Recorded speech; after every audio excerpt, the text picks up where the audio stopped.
Slamet Ginting begitu sangat kecewa sekali dikarenakan DPR melempem alias masuk angin batal untuk menjatuhkan Gibran ya, dan inilah pernyataan Slamet Ginting yang kelihatannya begitu sangat kecewa sekali. Tentu saja surat ini kan bagian dari aspirasi rakyat yang harus diperhatikan, dan aspirasi itu datangnya dari purnawirawan TNI yang relatif lebih artinya sudah selesai dengan dirinya, sehingga publik menunggu. Apalagi Sekjen DPR RI Indra Iskandar juga sebelumnya sudah mengemukakan bahwa sebelum reses surat itu ada di tangannya dan kemudian sudah diserahkan ke TU, ya, TU pimpinan DPR. Nah, jadi tentu saja menurut saya begini ya,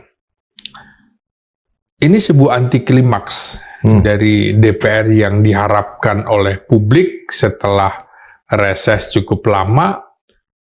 Berarti mestinya ini dibacakan, tapi tidak dibacakan sama sekali. Berarti memang ada sebuah peristiwa, ada serba kemungkinan. Kemungkinannya pertama mungkin nggak enak ya, baru reses pertama masuk langsung dibacakan. Jadi masih perlu waktu melihat situasi. Situasinya kan ada beberapa hal di mana Jokowi mengalami sakit kulit. Kemudian yang kedua, sedang ada rencana pesta rakyat dari Partai Solidaritas Indonesia, dan keputusan Jokowi yang membatalkan dirinya untuk ikut dalam pesta raya ini, tentu ini menjadi perhatian. Nah, dinamika lainnya adalah situasi politik global ketika Presiden Prabowo baru pulang dari Rusia dan tiba-tiba terjadi peristiwa 13 Juni, serangan Israel ke Iran, dan beberapa kali kan Presiden Prabowo juga memanggil para menterinya. Itu bahasannya pasti politik global. Jadi tentu saja DPR itu tidak bisa ujuk-ujuk ya kira-kira. Tiba-tiba sekonyong-konyong membacakan hal itu. Jadi suasana kebatinan presiden tentu dibaca juga oleh elit-elit. Ya, itulah tadi pernyataan Slamet Ginting yang begitu sangat kecewa sekali kepada DPR RI yang batal membacakan tuntutan para purnawirawan jenderal yang menginginkan agar pemazulan Gibran dibacakan di sidang MPR. Senada dengan Ferry Amsari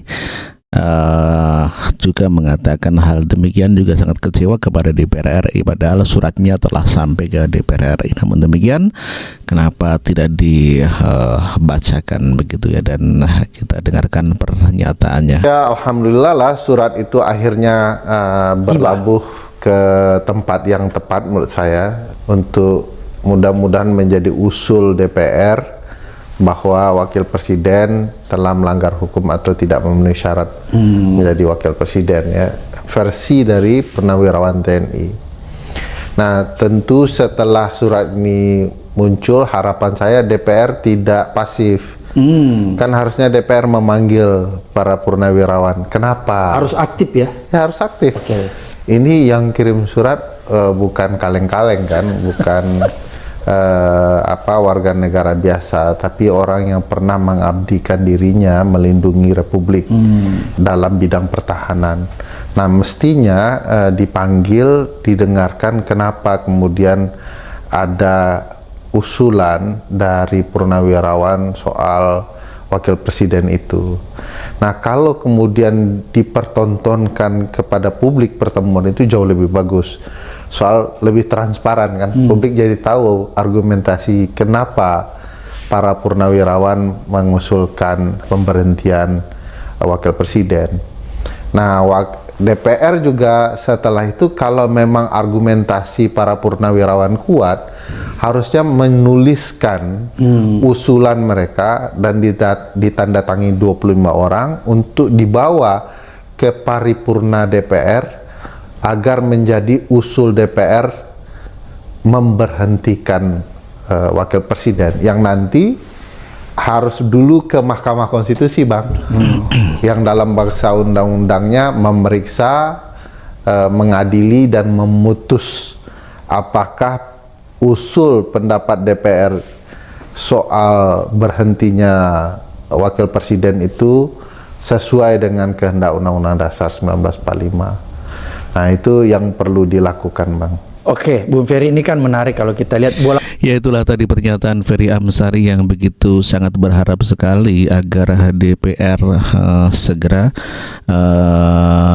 membuat, sehingga berharap Gibran dipecat dari jabatan sebagai wakil presiden. Sementara wakil ketua DPR RI dari fraksi Partai Gerindra yang bernama Sufmi Dasko Ahmad mengomentari surat pernyataan atau usulan dari parlemen, dari purnawirawan ke parlemen dengan sangat hati-hati, sebab ini adalah urusan sangat besar ya. Untuk mengusulkan pemakzulan wakil presiden adalah hal yang sangat besar, dan inilah pernyataan 2025 ini sehingga bareng sama atau yang baru Pak atau gimana? Jadi soal target saya akan lihat, kita akan lihat sama-sama perkembangan pembahasan. Kalau lanjut lebih cepat, jadi kita tidak akan memaksakan kalau seandainya masih terjadi hal-hal yang belum bisa disepakati.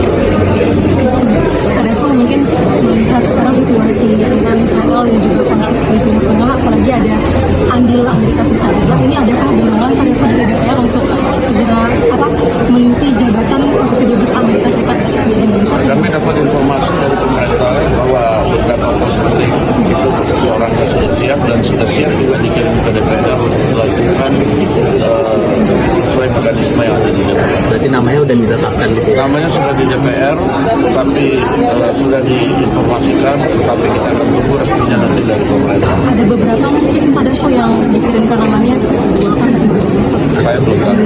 Nanti kita lihat. Bang Deswa, kalau dari DPR kriteria yang khusus dubes AS ini seperti apa sih? Karena perannya sangat strategis. Nah, kan Anda tadi bilang bahwa karena peran strategis tentunya ada beberapa persyaratan penting yang nanti akan disampaikan oleh Komisi 1 pada saat fit and proper. ini dalam waktu dekat atau minggu depan atau Saya belum tahu karena besok kami baru akan rapim dan bamus setelah masa sidang dimulai. Demikian. Legislasi lagi itu soal perampasan aset lagi-lagi nanti juga katanya setelah UHAP selesai bakal berlangsung. Iya betul begitu, karena aspek-aspek perampasan aset itu kan ada di Undang-Undang Tipikor, TPP, ada di KUHP, ada di KUHAP, sehingga kemudian setelah selesai semua, kita akan ambil dari situ bagaimana kemudian satu undang-undang yang menyangkut aset itu bisa dikompilasi dan kemudian bisa berjalan dengan baik. Termasuk akan merevisi prolegnas yang jangka panjang atau prioritas yang perampasan aset. Kita nanti belum tahu, kita nanti ada masukan dari komisi terkait. Demikian. soal pernyataan dalam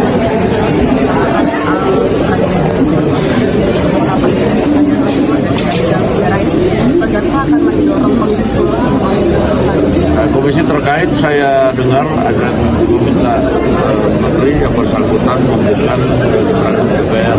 Saya pikir itu bagus untuk mengkelirkan hal-hal yang kemudian menjadi masalah bagi masyarakat.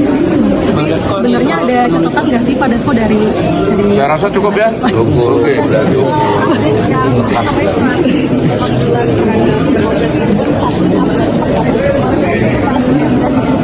Ya, tapi suratnya secara resmi dari Sekretariat Jenderal belum dikirim ke pimpinan.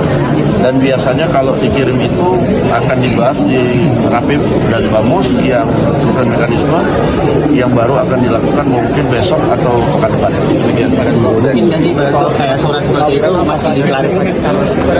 Kenapa? Kenapa tidak tadi secara resmi? Jadi begini, kami juga mendapat surat dari juga itu kan Forum Purnawirawan. Dan juga ada beberapa surat yang mengatasnamakan juga purnawirawan. Dan purnawirawan ini kan banyak. Jadi kita mesti sikapi hati-hati dan kita akan kaji dengan cermat sebelum kemudian ada hal yang diambil oleh lembaga Dewan Perwakilan Rakyat. Demikian. Soal penulisan ulang belum ada statement mengenai konflik Iran dan Israel. Apakah akan ada statement? Ya, itulah tadi pernyataan Susmi Dasko Ahmad yang begitu sangat berhati-hati terhadap surat usulan pemajuan wakil Presiden Gibran. Di samping memang sedang ada permasalahan global, juga Pak Presiden juga sedang sibuk ya, juga saya kira begitu ya. Jadi memang hati-hatilah untuk pemajuan Mas Wapres gitu ya.